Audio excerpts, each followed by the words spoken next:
Hello everyone, welcome to our channel ACUET with Education Hotspot and here in this video हम continue कर रहे हैं अपने sociology domain के रिगार्डिंग MCQ सीरीज़ को। लास्ट वीडियो तक हम लोग 59th MCQ कवर कर चुके हैं। मैंने आपको बताया हम direct MCQ, case study based, reasoning assertion, हर तरीके के क्वेश्चन को इंक्लूड करने की यहाँ पे कोशिश कर रहे हैं ताकि आपके एग्जाम से पहले आप मैक्सिमम MCQ यहीं पे प्रैक्टिस करके जा सकें सो दैट एग्ज़ाम में हमें फेमिलियर क्वेश्चन मिले, फेमिलियर टॉपिक मिले और किस तरीके से MCQs को अप्रोच करना है वो हम लोग कवर अप कर पाएँ।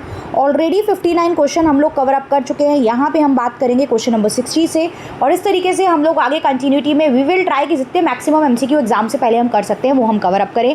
Till now that is not announce, अभी डेट अनाउंस नहीं हुई है, थोड़ा बहुत डिले है। NTA ने जो अपनी डेट दी थी कि 8 से एग्जाम स्टार्ट करेंगे उसके according there is a delay in the examination. Exam अभी उस टाइम पर नहीं हो रहा है। सो या यू हैव द टाइम, आपको थोड़ा बहुत एक्स्ट्रा टाइम भी मिल गया है। सो यूटिलाइज दिस टाइम, आप अच्छे से यूटिलाइज कीजिए। कोई भी डाउट, कोई भी कन्फ्यूजन है तो आप कमेंट करके अपने डाउट एंड कन्फ्यूजन को भी यहाँ पे क्लियर कर सकते हैं। चलिए विदाउट वेस्टिंग एनी टाइम आते हैं क्वेश्चन नंबर 60 पे। द वेज इन विच, वो तरीके जिसमें the ways in which individual men become cut off from full involvement in the wider society. जहाँ पे आप इंडिविजुअल्स को, व्यक्ति विशेष को क्या कर रहे हो, आप उसका इन्वॉल्वमेंट, उसको कट ऑफ कर रहे हो सोसाइटी से, वो सोसाइटी में इंक्लूड नहीं है। तो देखो इंक्लूड नहीं है तो इंक्लूजन तो हो नहीं सकता। सोशल स्ट्रैटिफिकेशन जब भी देगा तो वो हिरार्की काइंड ऑफ वर्ड देगा कि हिरार्की में या डिफरेंट स्टैटा में, डिफरेंट ग्रुप में आप सोसाइटी को डिवाइड कर रहे हो। इनइक्वालिटी होती है जब किसी को ज़्यादा प्रेफरेंस, किसी को कम प्रेफरेंस मिल रही है और यहाँ पे आप कट ऑफ कर रहे हो, मतलब अलग कर रहे हो, एक्सक्लूड कर रहे हो। सो इस केस में हमारा आंसर हो जाएगा social exclusion. If you want to answer yourself तो आप पहले वीडियो पॉज करके खुद से आंसर दे देंगे और मुझे कमेंट करके लास्ट में अपना स्कोर बता देंगे। आज ज़्यादा क्वेश्चन नहीं रहने वाले, 70 तक ही हम इस वीडियो में करेंगे, फिर फर्दर हम लोग 15-20 मतलब डिपेंड करता है वीडियो टू वीडियो हम लोग इसको चेंज करेंगे नंबर ऑफ क्वेश्चंस को। यहाँ नेक्स्ट हमारे पास आता है द जना और tribe are believed to be the people of the. ये जो ट्राइब की बात आप करते हो तो देखो ट्राइब की जब हम बात करते हैं तो ट्राइब वो ग्रुप कहलाता है जो फॉरेस्ट में रहता था। ये कॉमन किनशिप शेयर करता है, इसका कोई अपना रिटर्न रिलीजियस एस्पेक्ट नहीं होता। ऐसा नहीं है कोई रिलीजन फॉलो ही नहीं कर रहे हैं, राइट। यहाँ पे आपका रिलीजन एस्पेक्ट वाला पॉइंट चलता है। टोटेम भी बोला जाता है, टोटेम आप लोगों के सिलेबस में नहीं है बट टोटेम को ये लोग फॉलो करते थे, लेकिन रिटर्न रिलीजन यहाँ पे इनका नहीं होता है। ट्राइब को हम लोग ओरिजिनल इनहैबिटेंट बोलते हैं, मतलब ओरिजिनली स्टार्टिंग में जो है वो ट्राइब एग्जिस्ट करती थी, ओरिजिनल इनहैबिटेंट भी बोला जाता है। ऐसा क्वेश्चन मैंने इंक्लूड भी किया है आज की क्लास में। सो यहाँ पे ये वो लोग हैं एग्रीकल्चर नहीं कर रहे थे, ये लोग फॉरेस्ट के पीपल कहलाते हैं, राइट। जब आपका प्रिमिटिव सोसाइटी वाला टाइम पीरियड चल रहा था सो फॉरेस्ट पीपल जो है वो हम ट्राइब में इंक्लूड करते हैं। नेक्स्ट, पॉपुलेशन ग्रोथ की थ्योरी किसने दी थी? देखिए जब आप पॉपुलेशन ग्रोथ पढ़ते हैं ना, एक आप APGP वाली थ्योरी पढ़ते हैं, राइट, कि पॉपुलेशन जो है वो किस में बढ़ रही है, वो GP में बढ़ रही है, रिसोर्सेज AP में बढ़ रहे हैं, तो इसीलिए हम उन रिसोर्सेज को यूज़ नहीं कर पाते हैं पूरी तरीके से उस पॉपुलेशन की नीड को सेटिस्फाई करने के लिए। ये थ्योरी दी थी रॉबर्ट माल्थ्यूस ने। इसके अलावा आपकी डेमोग्राफिक ट्रांजिशन की थ्योरी थी 3 स्टेजेस वाली, राइट। डेमोग्राफिक ट्रांजिशन की थ्योरी है stage 1, stage 2, stage 3, birth rate, death rate के बेसिस पे। तो यहाँ पे जो आपको ऑप्शन दिए गए हैं वो दिया गया है Malthus, Max Weber, Karl Marx, Srinivas. तो इसमें हमारा आंसर हो जाएगा Robert Malthus, right. Population growth की theory Weber, Karl Marx, Srinivas ने पॉपुलेशन रिलेटेड कोई थ्योरी यहाँ पे आपको प्रोपाउंड नहीं की है। Next, restriction of caste is related to, caste के कुछ बेसिक फीचर्स होते हैं, राइट। कास्ट में आप लोग आउट ऑफ द कास्ट शादी नहीं कर सकते हो, एंडोगेमी एग्जिस्ट करती है, कास्ट में इंटर डाइनिंग का कंसेप्ट एग्जिस्ट करता है, मतलब आप लोअर कास्ट के साथ बैठ के खाना नहीं खाओगे। कास्ट की जब बात की जाती है तो कास्ट में आप लोग देखते हो कि कास्ट में ऑक्यूपेशन फिक्स होती हैं, जिस पर्सन ने जिस कास्ट में जन्म ले लिया वो उस पर्टिकुलर ऑक्यूपेशन को फॉलो करेगा। तो कास्ट में कुछ चीज़ें, कास्ट के कुछ बेसिक ये फीचर एग्जिस्ट करते हैं। प्लस तो कास्ट में किस किस चीज़ के लिए यहाँ पे रिस्ट्रिक्शंस आपको देखने को मिलती हैं? मैरिज के लिए बिल्कुल है, फूड के लिए भी है, ऑक्यूपेशन के लिए भी है। तो यहाँ पे क्या हो जाएगा हमारा answer? All of the above. इस केस में आंसर क्या हो जाएगा? All of the above. सब इन तीनों चीज़ें जो अबव मेंशन है उन तीनों के रिगार्डिंग कास्ट में हमें रिस्ट्रिक्शंस देखने को मिलती हैं। फर्दर आते हैं, the first commission to look into the major of OBC। OBC is other backward caste. Other backward caste देखिए SC ST को तो जब से कॉन्स्टिट्यूशन बना तब से रिजर्वेशन मिल रहा था, फंडामेंटल राइट में मेंशन था, कॉन्स्टिट्यूशन में क्लियर कट मेंशन था। OBC के रिजर्वेशन की ग्रांट जो दी गई थी कि OBC को रिजर्वेशन मिलेगा 27%, वो दी गई थी बाय द मंडल कमीशन। वो दी गई थी by the Mandal commission. But क्या मंडल कमीशन पहली कमीशन थी जो ओबीसी के वेलफेयर के लिए बात कर रही थी? नो, ये चीज़ गलत नहीं करनी है। Mandal commission was not the first commission. पहली कमीशन थी काका कालेकर। काका कालेकर कमीशन थी। हालांकि इसके प्रोविजन से आपको रिजर्वेशन नहीं मिलना स्टार्ट हुआ था। रिजर्वेशन जो ग्रांट हुआ था 27% का ओबीसी को, वो कौन सी कमीशन से हुआ था? मंडल कमीशन से, जिसके हेड बीपी मंडल थे, जिस वजह से इसका नाम मंडल कमीशन हमें देखने को यहाँ मिलता है। तो याद रखना, रिजर्वेशन ग्रांट हुआ था मंडल कमीशन थे, बट जो पहली कमीशन जो थी वो कौन सी थी? Kaka Kalelkar commission, right. OBCs are other backward caste. क्या ओबीसी को इनके इकोनॉमिक बैकग्राउंड के बेसिस पे रिजर्वेशन मिलना स्टार्ट हुआ था कि इकोनॉमिकली और पॉलिटिकली पिछड़े हुए होते हैं ये, इसलिए इनको रिजर्वेशन मिलना चाहिए?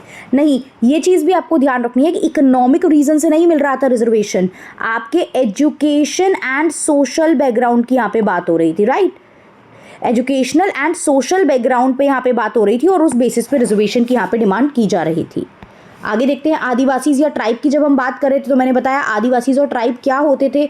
फॉरेस्ट इनहैबिटेंट होते थे, एंशियंट होते थे, इनवॉलेंटियरी होते थे या ओरिजिनल? अभी आपको स्टार्टिंग में मैंने बताया था, जब ट्राइब के बारे में मैंने क्वेश्चन बताया था, तो they are original inhabitant. Clear? Original inhabitant. कई बार क्वेश्चन बहुत सिंपल होते हैं बट ऑप्शंस की वजह से हमें एकदम से कंफ्यूजन हो जाती है कि हम डायरेक्ट आंसर पे डिराइव नहीं कर पाते हैं। That's why again and again I am saying कि जितने ज़्यादा एमसीक्यू सॉल्व करके जाओगे उतनी ज़्यादा माइंड में क्लैरिटी रहेगी, उतनी ज़्यादा कंफ्यूजन दूर होगी और वहाँ पे आप बिल्कुल करेक्ट आंसर पे मार्क कर पाओगे, राइट। चलिए, ये वही सेम क्वेश्चन आ गया जो भी मैंने आपको बताया। OBC are defined as dash and dash backward, मतलब इकोनॉमिक, सोशल, पॉलिटिकल, लीगल, किस बेसिस पे बैकवर्ड थे ये? तो अभी मैंने डायरेक्ट आंसर ऑलरेडी बता दिया है, तो अब इसमें तो कंफ्यूजन की बात ही नहीं होनी चाहिए। सोशल एंड एजुकेशन बैकवर्डनेस की बात है, इकोनॉमिक लेवल पे तो बैकवर्डनेस की बात ये कर ही नहीं रहे थे, राइट। पॉलिटिकल लेवल पे भी कोई बैकवर्डनेस की बात नहीं थी, सोशल एंड एजुकेशनल बैकवर्डनेस की बात थी। दलित पैंथर्स, जो कि दलित के राइट के लिए लड़ रहा था, एक यूथ का ग्रुप था जो दलित के राइट को प्रोटेक्ट करने की बात कर रहा था। ये कैसा एक शांत ग्रुप था? पॉलिटिकल पार्टी थी, एनजीओ था या रेडिकल ग्रुप था? तो ना तो ये एक शांति से काम कर रहा था, राइट, ना तो ये कोई पॉलिटिकल पार्टी थी, ना ही ये एक एनजीओ था, ये एक रेडिकल ग्रुप था जो कुछ ना कुछ वायलेंट मेजर भी यूज़ कर रहा था, राइट। जो वायलेंट, दलित पैंथर को लेके आगे भी और क्वेश्चन इंक्लूड होंगे, शायद मैंने प्रीवियस भी कुछ करा हो और आगे भी कुछ क्वेश्चन आएंगे, so don't worry about that. अभी आपने देखा ओबीसी को लेके 2-3 जैसे हमने क्वेश्चन ले लिए, तो अगर ओबीसी को लेके कुछ वो स्टेटमेंट वाइज आपसे क्वेश्चन पूछ लेता है कि which of the following statement is correct और इनकरेक्ट, तो हमने वन लाइनर वन वर्ड में इतनी सारी चीज़ें देख ली हैं, you will be able to reach at the correct answer, right. आप करेक्ट आंसर पे पहुंच जाओगे उस चीज़ों से। Next, the policy which persuade to force all citizen to adopt a common set of cultural values and norms. देखिए, ये जो आपको पॉलिसी बताई गई है ना, ये ट्राइब की बताई गई हैं, ट्राइब को लेके पॉलिसी मेजर्स हैं ये, जिसमें एक जो पॉलिसी होती है वो होती है एसिमिलेशन। एसिमिलेशन में हम ये कहते हैं कि ये आपकी ट्राइब है और ये हमारी मेन स्ट्रीम सोसाइटी है, ये मेन सोसाइटी है, राइट। तो इस ट्राइब को इस मेन सोसाइटी में मर्ज हो जाना चाहिए। मर्ज हो जाना चाहिए का मतलब ये अपनी कल्चरल आइडेंटिटी जो है वो लूज़ कर देगी और मेन स्ट्रीम की जो आइडेंटिटी है, जो नॉर्म्स हैं, जो वैल्यूज़ हैं, वो अडॉप्ट करना स्टार्ट कर देगी। एसिमिलेशन का मतलब ये बिल्कुल नहीं होता कि दोनों मिलके रहो, आप अपना फॉलो करो, आप अपना फॉलो करो। जब दोनों मिलके रहो और अपना अपना फॉलो करो की बात होती है, वो होती है इंटीग्रेशनिस्ट पॉलिसी, वो होती है इंटीग्रेशनिस्ट पॉलिसी। और इसके अलावा होती है आइसोलेशन, कि भैया ट्राइब को मेन स्ट्रीम में लाओ ही मत, ट्राइब को अलग रखो। बट अलग रखना is also not very good, क्योंकि हमें ट्राइब की डेवलपमेंट नहीं होगी तो पूरी कंट्री की ओवरऑल डेवलपमेंट, नेशन की डेवलपमेंट में भी हिंड्रेंस आएगी। दैट्स वाई हमें वहाँ डेवलपमेंट पे भी फोकस करके चलना होता है।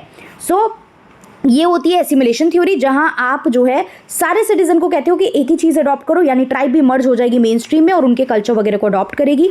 ये जो एसिमिलेशन थ्योरी है, this was propounded bye GS घुरे। आइसोलेशन में हमारे पास एक नाम आता है, that is Verrier Elwin, Verrier Elwin, right. Assimilation में हमारे पास नाम आता है जीएस घुरे, जो फादर ऑफ इंडियन सोशियोलॉजी भी बोले जाते हैं। एंड देन आपका जो ये लास्ट था इंटीग्रेशनिस्ट, इसमें हमारे पास नाम आता है जवाहरलाल नेहरू। क्लियर? सो इस क्वेश्चन का आंसर क्या हो गया? Assimilation policy. Let's move further. कोई डाउट है तो आप कमेंट कर सकते हैं, डाउट को I try to clear that in the next video also. Suspension of parliament and media censorship usually take place. आपने पार्लियामेंट सस्पेंड कर दी है, मीडिया पे आप रोक लगा रहे हो, मीडिया को आप फ्रीडम नहीं दे रहे हो, it means freedom of speech and expression is not there. Basic fundamental right, basic rights भी आप ऑफर नहीं कर रहे हो, तो ये डेमोक्रेसी का तो एग्जाम्पल हो नहीं सकता। कम्युनल अनरेस्ट होता है रिलीजियस के बेसिस पे जब बात चल रही होती है, तो यहाँ रिलीजन की तो कोई बात ही नहीं आई है। तो this is the this take place during authoritarian rule, जब एक पर्टिकुलर पर्सन रूल कर रहा है। डेमोक्रेसी, लोगों का, to the people, for the people, by the people का कोई कंसेप्ट एग्जिस्ट नहीं करता। This ruler is supreme. So ये कंसेप्ट में आप मीडिया सेंसरशिप, पार्लियामेंट सस्पेंड करना, ये सब चीज़ें यहाँ हमें देखने को मिलती हैं। क्वेश्चन नंबर 70 की बात करते हैं, last question of today's video. फिर अगली वीडियो में हम आगे के क्वेश्चंस करेंगे।